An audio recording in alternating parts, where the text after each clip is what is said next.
નમસ્કાર. દિવસભરના તાજા સમાચારોમાં તમારું સ્વાગત છે. તમારી સાથે હું છું પિનલગીરી ગોસ્વામી. સમાચારો વિસ્તારથી જાણીએ એ પહેલા મહત્વના સમાચારો ઉપર એક નજર. નમસ્કાર મિત્રો. મહત્વની હેડલાઇન્સ ઉપર નજર નાખીએ તો ગોધરામાં ફટાકડાની દુકાનો ઉપર કાર્યવાહી હાથ ધરવામાં આવી છે.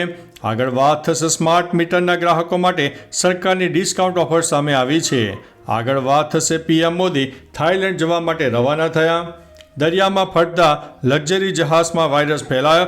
વાત છે ઇંગ્લેન્ડથી આવતા જહાજની. આગળ વાત થશે ઇલેક્ટ્રિક કારની આયાત જકાત પર ઘટાડાની વિચારણા ચાલી રહી છે. ત્યારે વાત થશે મુંબઈમાં હથિયારો સાથે 5ની ધરપકડ કરવામાં આવી છે. આગળ વાત થશે ટ્રમ્પની જાહેરાત બાદ એશિયાઈ બજારો ઊંધા માથે જોવા મળ્યા હતા.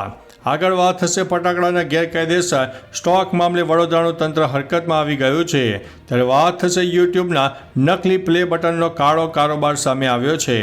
આગળ વાત થશે પીએમ મોદી 4 થી 6 એપ્રિલ સુધી શ્રીલંકાના પ્રવાસે જોવા મળશે. ત્યારે વાત થશે ચલો બુલાવા આયા હે ગીત ગાયું અને સિંગરનું થયું છે મોત. હવે મિત્રો સમાચારો વિસ્તારથી. યુપીના સહારનપુરમાં ભજન ગાતી વખતે એક વ્યક્તિનું મોત નીપજ્યું છે. 60 વર્ષીય ગાયક એક મંદિરમાં સાંજે તેમના ગ્રુપ સાથે ચલો બુલાવા આયા હે ભજન ગાઈ રહ્યા હતા. દરમિયાન તેમનો અવાજ ધીમો પડવા લાગ્યો અને થોડા સમય પછી તેઓ સ્ટેજ ઉપરથી પડી ગયા. લોકોએ જોયું કે તેમના હાથ અને પગ શૂન્ય થઈ ગયા હતા. હોસ્પિટલમાં ડોક્ટરે તેમને મૃત જાહેર કર્યા હતા અને હાર્ટ એટેક આવ્યો હોવાની પણ આશંકા છે.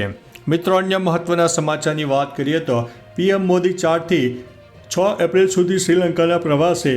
પીએમ નરેન્દ્રભાઈ મોદીએ એક ટ્વીટ દ્વારા માહિતી આપી છે કે તેઓ 4 થી 6 એપ્રિલ સુધી શ્રીલંકાના પ્રવાસે રહેશે. તેમણે લખ્યું છે કે આ મુલાકાત શ્રીલંકાના રાષ્ટ્રપતિ અનુરાગ કુમારા દિસાનાયકેની ભારતની સફળ મુલાકાત પછી થઈ રહી છે. અમે ભારત અને શ્રીલંકા વચ્ચે બહુપક્ષીય મિત્રતાની સમીક્ષા કરીશું અને સહયોગ માટેની નવી તકોની ચર્ચા કરીશું. હું ત્યાં યોજાનારી વિવિધ બેઠકોની રાહ જોઈ રહ્યો છું. મિત્રો, અન્ય મહત્વના સમાચારની વાત કરીએ તો યુટ્યુબના નકલી પ્લે બટનનો કાળો કારોબાર. યુટ્યુબના સિલ્વર અને ગોલ્ડ પ્લે બટન મેળવવા એ દરેક ઇન્ફ્લુએન્સરનું સપનું હોય છે. ત્યારે વ્યુઅર્સ વધારવા માંગતા અનેક નકલી ઇન્ફ્લુએન્સર બજારમાં પોતાની વાહવાહી વધારવા માટે ₹3500 ખર્ચીને બેકગ્રાઉન્ડમાં પ્લે બટન બતાવે છે. ત્યારે તેમનો વ્યુઅરશિપનો ગ્રાફ વધે છે. જણાવીએ કે સુરતના એકદમ સાચા જેવા લાગતા સ્ટીલના ગોલ્ડ અને સિલ્વર બટન ઓનલાઈન ₹3500માં વેચાઈ રહ્યા છે.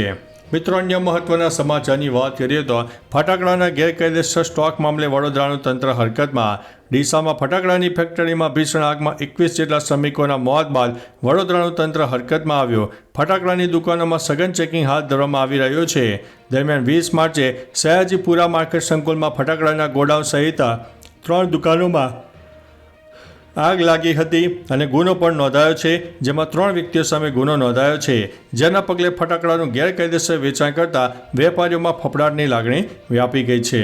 મિત્રો, અન્ય મહત્વના સમાચારની વાત કરીએ તો ટ્રમ્પની જાહેરાત બાદ એશિયાઈ બજારો ઊંધા માથે જોવા મળ્યા.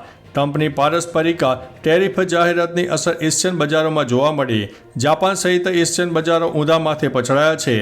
જાપાનના નિક્કે ઇન્ડેક્સમાં 4%થી વધારે ઘટાડો થયો છે. જાપાનનું બજાર 8 મહિનાના સૌથી નીચલા સ્તરે છે. આ સિવાય દક્ષિણ કોરિયા, હોંગકોંગ અને ઓસ્ટ્રેલિયાના બજારો પણ માઇનસમાં છે. ટ્રમ્પની જાહેરાતથી ભારતીય શેર બજારમાં પણ ભૂકંપ આવવાની શક્યતા છે. મિત્રો, અન્ય મહત્વના સમાચારની વાત કરીએ તો મુંબઈમાં હથિયારો સાથે 5ની ધરપકડ કરવામાં આવી છે. મુંબઈ ક્રાઇમ બ્રાન્ચે મુંબઈના અંધેરી વિસ્તારમાંથી 5 લોકોની ધરપકડ કરી છે. તેમની પાસેથી 7 પિસ્તોલ અને 21 રાઉન્ડ ગોળીઓ જપ્ત કરવામાં આવી છે. આરોપીઓ બિહાર, હરિયાણા અને રાજસ્થાનથી આવ્યા હતા. પોલીસ આરોપીની પૂછપરછ કરી રહી છે. પોલીસે જણાવ્યું છે કે તેઓ કોઈ મોટી ઘટનાને અંજામ આપવા આવ્યા હતા. શૂટરનું નિશાન કોઈ મોટી વ્યક્તિ હોવાનું માનવામાં આવી રહ્યું છે. આ લોકોને લોરેન્સ ગેંગ સાથે પણ જોડવામાં આવી રહ્યા છે. મિત્રો, અન્ય મહત્વના સમાચારની વાત કરીએ તો ઇલેક્ટ્રિક કારની આયાત જકાત પર ઘટાડાની વિચારણા. સ્થાનિક ઓટો ઉદ્યોગના વિરોધ વચ્ચે ભારત ટ્રમ્પને રાજી કરવા માટે ઇલેક્ટ્રિક કારની આયાત જકાતમાં ઘટાડો કરવાનું વિચારી રહ્યા છે. જોકે સ્થાનિક ઓટો ઉદ્યોગે આવો કાપ 4 વર્ષ સુધી મુલતવી રાખવાની વિનંતી કરી છે. આ વિરોધ એટલા માટે થઈ રહ્યો છે કે નવી દિલ્હી અમેરિકા સાથેની વેપાર સંધિને અંતિમ સ્વરૂપ આપવા માટે જઈ રહ્યું છે એવી જાણકારી સૂત્રો પાસેથી મળી રહી છે. મિત્રો અન્ય મહત્વના સમાચારની વાત કરીએ તો દરિયામાં ફરતા લક્ઝરી જહાજમાં વાયરસ ફેલાયો છે. ઇંગ્લેન્ડથી પૂર્વી કેરેબિયન તરફ જઈ રહેલા એક લક્ઝરી ક્રૂઝમાં નોરો વાયરસ ફેલાઈ ગયો છે.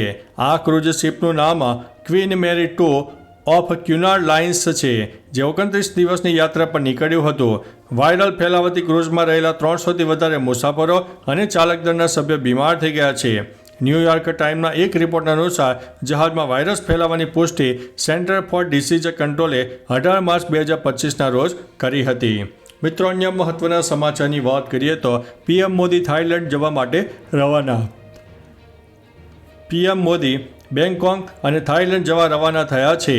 તેઓએ BIMSTC સમિટમાં ભાગ લેવા માટે થાઇલેન્ડ ગયા. તેમની મુલાકાત દરમિયાન તેઓ થાઇલેન્ડના વડાપ્રધાન પટોગાટાન સિનાવાત્ર સાથે વાતચીત કરી.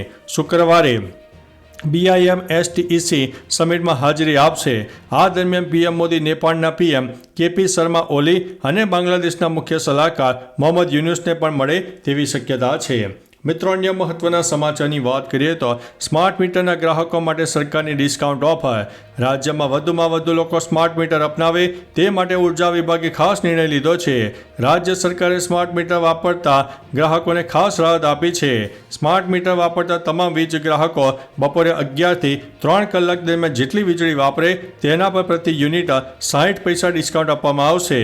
સાથે જ જો ગ્રાહકો સ્માર્ટ મીટરનું બિલ પ્રીપેડ ચૂકવશે તો તેમને એનર્જી ચાર્જમાં 2% છૂટછાટ મળશે. મિત્રો અન્ય મહત્વના સમાચારની વાત કરીએ તો ગોધરામાં ફટાકડાની દુકાનો પર કાર્યવાહી. ડીસામાં ફટાકડાના ગોડાઉનમાં લાગેલી આગ બાદ પંચમહાલ જિલ્લામાં પણ તંત્ર સાબદું બન્યું છે. ગોધરા શહેરના બગીચા રોડ પર આવેલી ફટાકડાની દુકાનો પર તપાસ હાથ ધરવામાં આવી હતી. જે દુકાનો બંધ હતી તે દુકાનદારોને નોટિસ આપવાની કાર્યવાહી કરવામાં આવી છે. પ્રાથમિક તપાસ દરમિયાન 11 દુકાનો પૈકી એક દુકાન ખુલ્લી મળી આવી હતી. જે દુકાનોને સીઝર હુકમ આપીને અંદાજિત 96,000 રૂપિયાનો મુદ્દામાલ સીલ કરવામાં આવ્યો છે. તો ચાલો મિત્રો, ફરીથી દેશ અને દુનિયાના સુપરફાસ્ટ સમાચાર લઈને મળતા રહીશો. ત્યાં સુધી અમને રજા આપશો. નમસ્તે.